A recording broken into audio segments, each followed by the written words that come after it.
Hello everyone.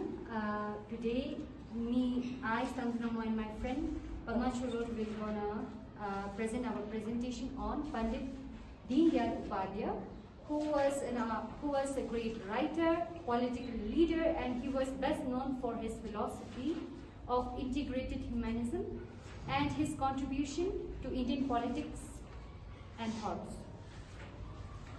So, before we starting about the Pandit Deendayal Upadhyay's contribution in work, we have to first see the background of his.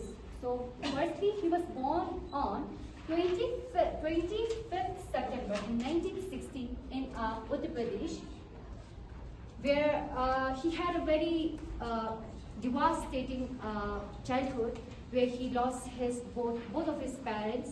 Despite having so much of hardship, he was able to be a great politician, and he was able to attain a knowledge beside how much struggle he faced. So he associated after just lifting his graduation of, he did a bachelor's of English literature, but he wasn't able to complete it because his sister was not well read. So he have to work.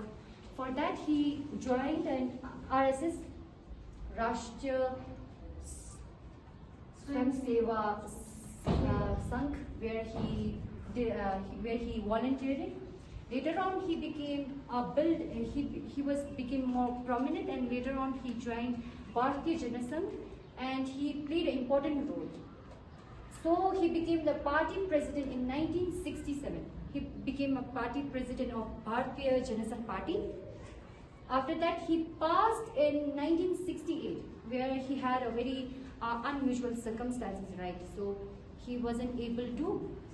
He was so much devastated, and he died at unusual circumstances, and which still is a mystery that not anyone could solve it, right? So he had an unusual death. Later on, I'll be talking about the work he did, right?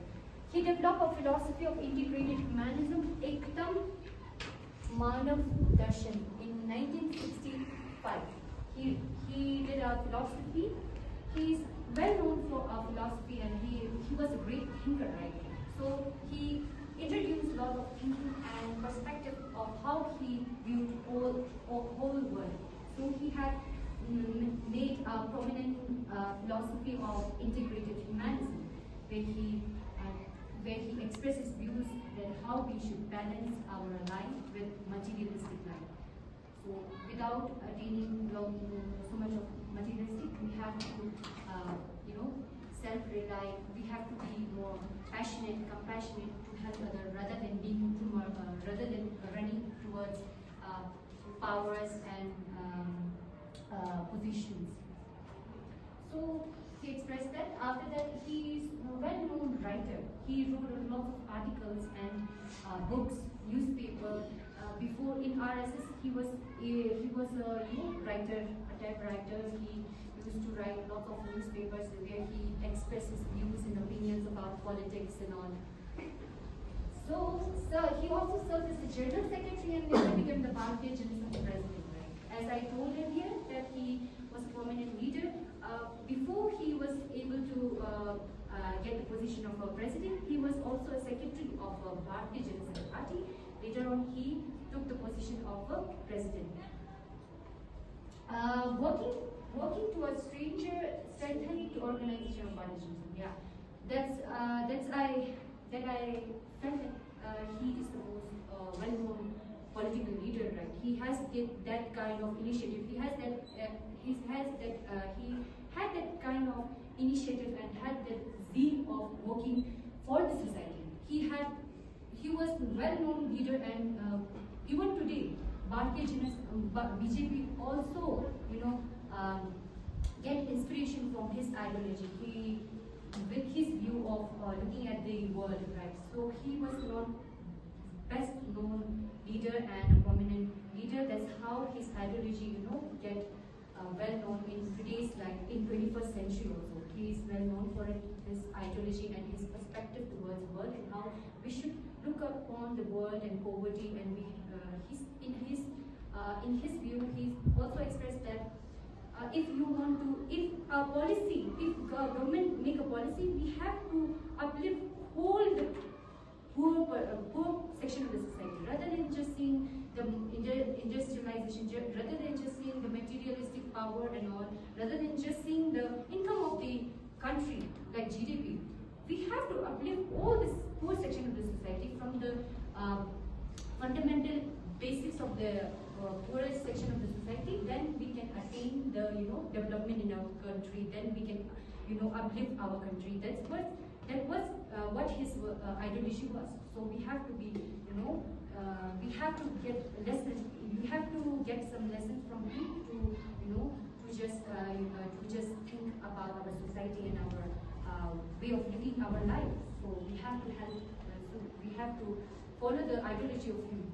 That we, without thinking of just materialistic, we have to be more compassionate towards our society and our people. By uplifting them, we can also get the happiness and the essence of life. So that was he said. Now I would like to call Palma to continue our presentation. So as per what she said about Pandit Dindayal Upadhyay, he was one of the greatest politicians in history, and he also did many contributions for our country.